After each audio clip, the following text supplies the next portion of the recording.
যৌথভাৱে নাহকটীয়া cricket association আৰু Assam cricket সন্থাৰ উদ্যোগত আমি আজি এখন নতুনকৈ নিৰ্মাণ হ'বলৈ ক্ৰিকেট গ্ৰাউণ্ড তাৰ লগতে পেভিলিয়নৰ আজি আমি কাম শুভ উদ্বোধন কৰিছোঁ।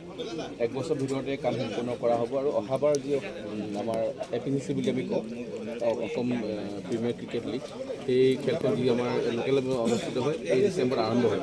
অহাবাৰ ডিচেম্বৰৰ খেলখন নাহকটীয়াতে হ'ব আৰু প্ৰায় 2 কোটিমান টকা ধাৰ্য কৰা হৈছে এখন ভাল গ্ৰাউণ্ড পেভিলিয়ন বনাবৰ কাৰণে। কাৰণ নাহকটীয়া গোটেই অঞ্চলত এখন ক্ৰিকেট গ্ৰাউণ্ড নাছিল তেতিয়াহ'লে। আজি প্ৰথম ক্ৰিকেট গ্ৰাউণ্ড এখন ইয়াত আমি আৰম্ভ কৰিছোঁ, আশা কৰোঁ 1 বছৰত কাম সম্পন্ন হ'ব। প্ৰায় 25 বিঘা মাটি লৈ এখন ক্ৰিকেট গ্ৰাউণ্ড বনোৱা হ'ব। তাৰ যদি দেখা পায় লগত cricket ground, hockey, football, swimming পুলৰ কাম ইতিমধ্যে হৈ আছিলে, তাৰ লগত সংযোগ কৰি দিব 25 বিঘাৰ এখন ক্ৰিকেট গ্ৰাউণ্ডৰ মাটি লোৱা হ'ল আৰু এই গোটেই কমপ্লেক্সটো হোৱাৰ পিছত প্ৰায় 58 বিঘা মাটি টোটেল হ'ব। মই আশা কৰোঁ নাহকটীয়াৰ ক্ৰীড়া জগতৰ কাৰণে সুখ হ'ব, এখন ক্ৰিকেটৰ কাৰণে সুখী আমি গ্ৰাউণ্ড